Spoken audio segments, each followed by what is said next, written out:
Hello বন্ধুরা, কেমন আছো তোমরা সবাই? আমি তোমাদের সবার প্রিয় ঈশিতা আপু, তোমাদের জন্য নিয়ে এলাম একটা নতুন গল্প। আজকের গল্পটা শুনলে তোমাদের 100% হাত নাড়াতে হবে। প্রতিদিন নিয়মিত গোপাগপির গল্প পাওয়ার জন্য আর আমার সাথে কথা বলতে চাইলে আমার চ্যানেলটি সাবস্ক্রাইব করে নোটিফিকেশন বেলটি অল করে রাখুন। তো গল্পটি শুরু করা যাক। আমার বাবা আমার দাদা দাদির পছন্দে আমার মাকে বিয়ের পূর্বে আরও একটি বিয়ে করেছিলেন। সেই সূত্রে আমার একটা শব্দবন্ধ ছিল, নাম বৈশাখী। আমার সব বোনটি থাকত আমাদের বাসা থেকে 2.5 কিলোমিটার দূরে। একদিন আমাদের বাসায় আমার সৎ বোনকে বেড়াতে নিয়ে আসলাম। তারপর এক রাতে যা ঘটল তা শোনার পর তোমাদের আত্মা কেঁপে উঠবে। তো বন্ধুরা, ভিডিও না টেনে শেষ পর্যন্ত দেখতে থাকুন। ছোট থেকে বড় হয়েছি আজ পর্যন্ত আমি কোনোদিন বাবাকে মায়ের গায়ের উপর হাত তুলতে দেখিনি। আজ হাত তুললেন। আমার মাকে বাবা আজ মারলেন। কিন্তু মায়ের চোখে পানি নেই। রাগে দাঁতের উপর দাঁত চেপে কিডনি করছেন। বাবার চোখ দিয়ে টলমল করে পানি পড়ছে। বাবা ভেজা গলায় বললেন, উঠতে বসতে যে ববিতার খোঁটা দাও সে আজ মরে গেছে। এবার খুশি তো? এখন থেকে অন্তত আমাকে রেহাই দাও। ববিতা নামটা আমি আজ প্রথম শুনিনি। আগেও বহুবার মায়ের মুখে শুনেছি। মা বাবার সাথে একটু রেগে গেলেই ববিতার নাম ওঠে। আমি বারবার জানতে চেয়েছিলাম মায়ের কাছ থেকেই ববিতা মা মুখে ভেঙচি আকৃতি এনে ভাষাকে বিকৃতি করে বলেছিল তোর বাপের প্রেমিক লাগে। আমাকে বিয়ে করার আগে ববিতার লগে তোর বাপের সংসার ছিল। বাবা মাথা নিচু করে সেদিন আমার সামনে থেকে চলে গিয়েছিল। বোঝাই যাচ্ছে নিজের ছেলের সামনে তিনি বেশ অপমানিত হয়েছেন। বাবার জন্য আমার বড় মায়া লাগে। মায়ের এই গালি প্রতিবাদ বাবা কোনোদিন করেননি, কিন্তু আজ প্রতিবাদ করেছেন। প্রতিবাদের ভাষা ছিল সজোরে একটি কাপড়। অতীতের এত বছরের রাগ বাবা একটি থাবড়ে কমাতে পেরেছেন। তো আমি দুপুরের খাবার খেতে বসেছি, মা তরকারি দিচ্ছিলেন। বাবা এলেন হঠাৎ ঘরে। তখনই মায়ের হুঙ্কার। আমার ঘুমে রেখে কাউকে কিছু না করিয়া কার কাছে গিয়েছিলাম। খোয়া গেলে কি হইতো, না করতাম কি আমি? এত বছরেও না কইরা ফিরতে পারছি। বাবা এগিয়ে এলেন। থাপ্পড় দিয়ে ববিতার মৃত্যু সংবাদ প্রকাশ করলেন। এমতাবস্থায় আমার গলা দিয়ে আর ভাত নামে না। বাবা ঘর থেকে চলে গেলেন। মায়ের দিকে তাকিয়ে বুঝলাম মৃত্যু সংবাদ শুনে রাগ একটু কমেছে। আমি খাবার রেখে মোটরে হাত ধরে ফেলেছি। মনটা কেমন খারাপ লাগছে। বাবা যে আজ দোকানে যাবেন না বোঝাই যাচ্ছে তার চেয়ে ভালো আমি দোকানে গিয়ে বসি। কাস্টমারকে চাল দিতে দিতে মনটাকে অন্যদিকে ঘুরিয়ে রাখা যাবে। রাত তখন 12:30 হবে। আমি বই পড়ছিলাম। অনেক সুন্দর একটা গল্পের বই পড়ছিলাম। গল্প পড়তে পড়তে আমার তন্দ্রা কাটিয়ে দিল। দরজায় ঠকঠক। দরজার ও পাশ থেকে বাবার গলার শব্দ। মিজান, ঘুমিয়ে পড়েছিস?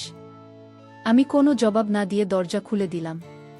বাবা ঘরে ঢুকে আমার বিছানায় বসতে বসতে বললেন, ঘুম আসেনি এখনো, তোর সাথে গল্প করতে এলাম।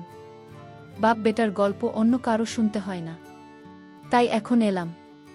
তো সমস্যা হবে না তো? আমি মুচকি হেসে বললাম, না বাবা, আমার আরও ভালো লাগছে যে তুমি এসেছ। আজ এই ঘরে ঘুমাও। মায়ের ব্যবহারে মন খারাপ করে থেকো না। বাপা তুলে আয়েশ করে বসলেন। ইশারায় আমাকে চেয়ার টেনে কাছে যেতে ইঙ্গিত করলেন। আমি লোহার চেয়ার নিয়ে বাবার মুখোমুখি বসলাম। বাবা আমার দিকে কিছুক্ষণ তাকিয়ে রইলেন। তারপর দেয়ালের দিকে তাকিয়ে বললেন, তোর অনেক কিছু জেনে রাখা দরকার। আমি তোকে জানাতে চাই। আগেও জানতে চেয়েছি, সাহস হয়নি।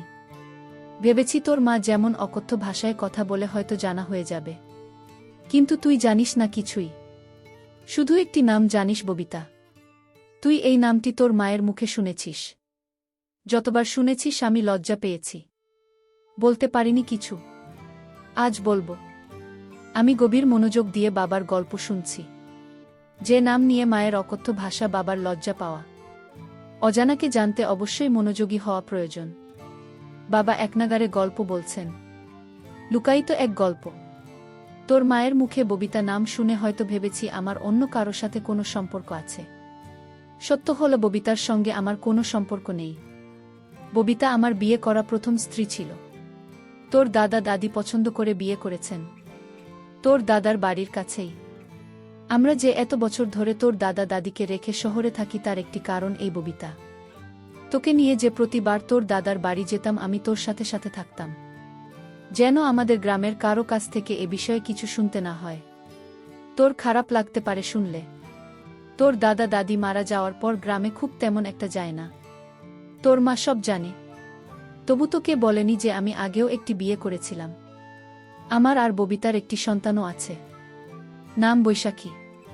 তোর সৎ বোন বৈশাখীর নামটাও বাংলার 12 মাসের একটা নাম। তোর মা আমার দ্বিতীয় স্ত্রী। সে যাই হোক, ববিতার সাথে বৈবাহিক সম্পর্ক শেষ হওয়ার পর সে পরবর্তীতে আবার বিয়ে করে এক মাদ্রাসার হুজুরকে। তোর দাদার বাড়ি থেকে কয়েকটা গ্রামও পারে।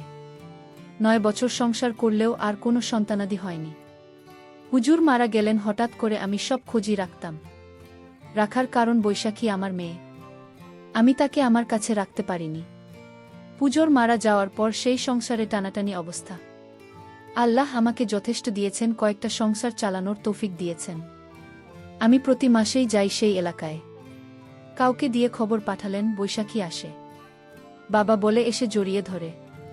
কত বায়না তার, আমি আসার সময় পুরো মাসের খরচ দিয়ে আসি বৈশাখীর হাতে। তোর মা এসব জানে। আমি গোপন করি না তোর মায়ের কাছে। আমি বৈশাখীর জন্মদাতা। সে আমার কাছে মেয়ে হিসেবে পাও না। আমি তাদের বলি, আমি বৈশাখীর মায়ের সাথে দেখা করি না। দেখা করাটা বেমানান। লোকে মন্দ বলবে। তাই লোক মারফত বৈশাখীকে ডেকে আনে। আর এখন তো সরকারি কলেজে অনার্স শেষ করবে এই বছর। এখন তো কলেজে গেলেই মেয়ের সাথে দেখা করতে পারি। কিন্তু ওই যে আমি তোর মায়ের কাছে কোনো কিছু লুকাই না। তোর মা মনে করে আমি হয়তো বৈশাখীর মায়ের সাথে দেখা করি। এজন্যই রাগের মাথায় বেশ কিছু কথা শোনায়। এতে আমার খারাপ লাগে না। শুনতে শুনতে অভ্যেস হয়ে গেছে। কিন্তু তুই? বাবা, 1 মিনিট। আমি বাবাকে থামিয়ে প্রশ্ন করলাম, এতবড় জীবন ঘটিত বিষয়টা মায়ের কাছে লুকিয়ে রাখো না। তাহলে আমি শুনলে কি সমস্যা বাবা? বাবা উত্তরে বললেন, আসলে আমি চেয়েছিলাম তুই বড় হলে সব বলবো। তোর মানসিক বেড়ে ওঠাতে মস্তিষ্কে কোনো প্রভাব পড়ুক সেটা চাইতাম না। কিন্তু ভুলে গিয়েছিলাম যথেষ্ট বড় হয়েছিস। ম্যাট্রিক পরীক্ষা দিয়ে আর পড়ে না। বৈশাখী শুনে কষ্ট পেয়েছে। ও হ্যাঁ, বৈশাখী কয়েকবার বলেছিল তোকে সব জানাতে, আমি সাহস পাইনি। তবে বিশ্বাস কর, বৈশাখীর মায়ের সাথে আমি দেখা করতাম না কখনো। কিন্তু আজ মৃত্যু সংবাদ শুনে না গিয়ে থাকতে পারিনি। তার উপর তোর মায়ের এমন কথাটুকু সহ্য হয়নি। তাই আমার কোনো ভাইবোন নেই এমন একটি আক্ষেপ ছিল সবসময়। আজ বাবার মুখে শুনলাম আমার একটি বোনও আছে। আমার বড় আপু নাম বৈশাখী। কোনোদিন দেখিনি। বাবা দেয়ালের দিকে তাকিয়ে আছেন। চোখ দুইটা জ্বলছে। ববিতা নামের মানুষটির জন্য বাবার চোখে পানি থাকাটা স্বাভাবিক। আমি বাবাকে প্রশ্ন করলাম, তুমি ছেড়ে দিয়েছিলে কেন বাবা? বাবা দেওয়াল থেকে দৃষ্টি আমার দিকে দিলেন, একটা দীর্ঘশ্বাস ছেড়ে বললেন, যে মানুষটা দুনিয়া ছেড়ে চলে গেছে তার সম্পর্কে কিছু না বলাই উত্তম। এতটুকু জেনে নেই যে আমাদের মনের মিল ছিল না। তবে বুঝতে একটু দেরি হওয়াতে কয়েক বছর সংসার টিকেছিল। বন্ধুরা, ভিডিওর মাঝখানে একটা কথা বলতে চাই। আমি তোমাদের সর্বদা হাসি খুশি রাখার জন্য খুব কষ্ট করে ভিডিও বানাই। তাই তোমাদের কাছে অনুরোধ থাকবে, অবশ্যই ভিডিওটি দেখে একটি লাইক করবেন এবং আমাদের চ্যানেলটি সাবস্ক্রাইব করে পাশে থাকবেন। পরে আর টিকে নেই। বৈশাখীকেও নিয়ে গেছে। আমার কাছে কোনোভাবেই রাখতে পারিনি। জোর করলে হয়তো পারতাম। আইনে গেলে বৈশাখীকে রাখতে পারতাম। থানা পুলিশ করে কোর্টে গিয়ে এত সব করতে ইচ্ছে হয়নি। আমি কিছু বলতে যাবে তার আগেই বাবা কিভাবে যেন প্রসঙ্গ পাল্টে ফেললেন। আমাকে উদ্দেশ্য করে বললেন, নদী দিয়ে এক ট্রলার ভর্তি চাল আসার কথা। জামালপুর বাজারে পরিচিত পাইকারদের থেকে কিনেছি। সন্ধ্যায় আসার কথা। রাত 9টা অবধি বসেছিলাম, আসেনি। দোকানের ওদের কাছে নাম্বার আছে। সকালে আরও এগিয়ে একটু খোঁজ করিস তো। আসলে রসিদ দেবে, টাকা দিয়ে দিস। কথাটুকু বলে বাবা উঠলেন। উঠে সাথে সাথে চলে গেলেন না। একটু দাঁড়িয়ে থেকে আবার বললেন, রাত 1:30 বেজে যাচ্ছে। জেগে থাকিস না, ঘুমিয়ে পড়। সকালে দোকানে যাবি। বাবা ঘর থেকে বেরিয়ে গেলেন।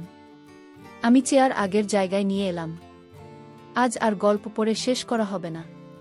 বিছানায় গা এলিয়ে দিলাম। ঠিক 10 দিন পরে বাবা হঠাৎ মারা গেলেন। আমি দোকানে ছিলাম। খবর পেয়ে ছুটে এসেছি বাড়িতে। বাড়ি ভর্তি মানুষ। কেউ মারা গেলে পরিচিত সবাই শেষ দেখা দেখতে আসে। মা জোরে জোরে করে কান্না করছেন। মায়ের মুখে শুনতে পেলাম। সকালে শুধু বলেছিলেন বুকটা ব্যথা করে। মা ভেবেছেন খাওয়ার পর হয়তো এমনিতেই ব্যথা করছে। তাছাড়া ব্যথা ততটা বেশিও না। কিছু না বলে বাবা দুনিয়া ছেড়ে চলে গেলেন। আমার মাথার উপর বট গাছের ছায়া ছিলেন। নিজেকে খুব অসহায় লাগছে। এত বড় পৃথিবীতে নিজেকে একা লাগছে। আমার দুই চোখ বেয়ে অঝরে পানি পড়ছে। সান্ত্বনা দিতে এগিয়ে এলেন এলাকার কয়েকজন। মানুষের সামনে কান্না করাটা অন্য সময় হলে লজ্জাকর পরিস্থিতি হতো, কিন্তু এখন লজ্জা লাগছে না, শুধু পানি পড়ছে। এক এক করে সব আপনিও স্বজন এল। শেষ বিদায়ের আয়োজন চলছে। কবর খুঁড়তে লোক গেছে কবরস্থানে। এহেন এক অনুষ্ঠান চলছে, শেষ বিদায়ের অনুষ্ঠান। বাবা মারা যাওয়ার 4 সপ্তাহ পেরিয়ে যাচ্ছে। আমি দোকানে বসে আছি। বাবার অবর্তমানে দায়িত্ব বেড়ে গেছে। হঠাৎ আমার অবচেতন মনে খানিকটা ধাক্কা লাগল। বৈশাখী আমার একটা মাত্র বোন। বাবা মরলে তাকে তো খবর দেওয়া হয়নি। আমার কাছে তো ফোন নাম্বারও নেই। বাড়িও চিনি না, কোনো গ্রামে থাকে। বাবাকে শেষ দেখা হয়নি তার। এটা তো তার প্রতি মস্ত বড় অন্যায় হয়েছে। মায়ের কাছে কি আপনাদের বাড়ির ঠিকানা আছে? না, আমাকে কিছু বলা যাবে না। দাদার বাড়ির কেউ কি জানে? ভাবতে ভাবতে হঠাৎ মনে পড়ল, বাবা বলেছিলেন বৈশাখী আপু ঢাকা সরকারি কলেজ থেকে এবার মাস্টার্স শেষ করবেন। আমি বসা থেকে উঠে দাঁড়ালাম। একটা মস্তবড় ভুল হয়ে গেল। আপুকে বাবার মৃত্যু সংবাদ জানানো দরকার ছিল। ঢাকা সরকারি কলেজের উত্তর দিকে মাস্টার্স ভবন। আমার পরিচিত কেউ নেই এখানে। মাস্টার্স ভবনের সামনে অনেকে আছে। আমি এগিয়ে গেলাম। সবাই বয়সে আমার বউ। একসাথে 5-6 জন কথা বলছে দাঁড়িয়ে। আমি গিয়ে সালাম দিলাম। জানতে চাইলাম মাস্টার্স শেষ বর্ষের বৈশাখী নামে কাউকে চেনেন কিনা। সাথে সাথে একজন ডান দিকে তাকিয়ে একটু মাথা উঁচিয়ে বলল, এই বৈশাখী তোকে কেউ খুঁজতে আসছে। আমার চোখ যেন অপেক্ষা সইছে না। কেউ একজন এগিয়ে আসছে। আমার কয়েক বছরের বড় হতে পারে। দেখতে খুবই সুন্দর। ইচ্ছে করছে এখনই চিৎকার করে বলি, আমি তোমার একমাত্র ভাই মিজান। কিন্তু বলতে পারিনি। আমার গলার স্বর কি ভেজা বুঝতে পারছি না। সে বলল, আমাকে খুঁজছ? কে তুমি? আমি বললাম, আপনার কথায় কি বল ভেবে পাচ্ছি না। আসলে কি আমি পরিচয় শুরুটা কিভাবে করব? মুখ ফুটে বললাম, আপু আপনার সাথে কিছু কথা আছে, খুব জরুরি। একটু এদিকে আসবেন। মাস্টার্স ভবনের সামনে দুর্বা ঘাসের শীতল পাটির মতো বিছানা পাতা। আমি আপুকে নিয়ে একটু আড়ালে গেলাম। আপুর কৌতূহলী চোখ। হঠাৎ বললাম, আমি সরিষাবাড়ি থেকে এসেছি। আমার নাম মিজান। কথাটুকু বলে আপুর দিকে তাকালাম। আপনি বাক? চোখের পলক পড়ছে না। চোখ দুখানা বেজে উঠল আমার সামনে। আর একটু এগিয়ে এসে আপু বলল, তোমাকে দেখার ইচ্ছে ছোটবেলা থেকে। আমার একটা ভাই আছে, আর তাকে আমি কখনো দেখিনি। এই কষ্টটা আমার অনেক বছরের। কত বড় হয়ে গেছো তুমি। আমার দৃষ্টি নিচের দিকে, ইচ্ছে করছে নিজের চোখের সাথে যুদ্ধ ঘোষণা করি। আমার চোখ থেকে এখন যেন কোনো পানি না পড়ে। আমি হাজারো চেষ্টা করে যাচ্ছি আটকাতে। আর পারলাম কই। এরই মধ্যে আপু আবার বলল, বাবা মারা যাওয়ার দিন গিয়েছিলাম তোমাদের বাড়িতে। দোকান থেকে সোহেল নামের কেউ একজন ফোন করেছিল। তোমাদের বাড়ির ঠিকানা নিয়ে গিয়েছিলাম। আধা ঘন্টার মতো ছিলাম। সবাই কান্না করছে। মানুষের ভিড়ে আমিও বাবার মুখখানি শেষবারের মতো দেখে নিয়েছি। দেখে কান্নাও করেছি। কিন্তু কেউ জানে না আমি কে। তোমাকে খুঁজেছি। জিজ্ঞেস করিনি কারো কাছে। কে কবর খুঁড়তে গেল, কে বাজারে গেল। এসব বলার সময় শুনলাম তোমার নাম। কেউ একজন বলছে মিজান কাপড় কিনতে গেছে। আমি আর সেখানে থাকিনি, চলে এসেছি। মাথা তুলে তাকাতে খুব ইচ্ছে করছে, কিন্তু চোখের পানি লুকাতে পারব না। আপু আমার চোখের পানি মুছে দিচ্ছেন। বড় বোনের বুঝি এত মমতা থাকে, এত দাম থাকে। আপু আমার চোখের পানি মুছে দিয়ে বললেন, তুমি ছোট হলেও এখন তোমার দায়িত্ব অনেক। মায়ের দিকে খেয়াল রেখো। আমি দোকান থেকে আসার সময় 25,000 টাকা নিয়ে এসেছি পকেটে ভরে। টাকাটা বের করে আপন হাতে দিয়ে বললাম, আমি এখন আর ছোট নেই আপু, অনেক বড় হয়েছি। মায়ের খেয়াল যেমন রাখতে পারবে তেমনি আপুর জন্য এই ভাইটি আছে। আপনি একটু চমকালেন বোধ হয়। তারপর টাকাটা আমার হাতে দিয়ে বললেন, আমি তোমার চেয়েও বড়। এখন আমার টাকা লাগবে না। মামার বাড়িতে থাকি এখন। আমি টাকা ফেরত না নিয়ে বললাম, টাকা নিতেই হবে। আপু, সব দায়িত্ব এখন থেকে তার ভাইয়ের। বাবা শুধু আমার একার নয়, তোমার বাবা। তোমার অধিকার আছে। আমাকে শুধু আপু ডাকতে দিও, বঞ্চিত করো না। মাস্টার্স ভবনের সাক্ষী হচ্ছে দুই ভাইবোনের চোখ থেকে গড়িয়ে পড়া পানি।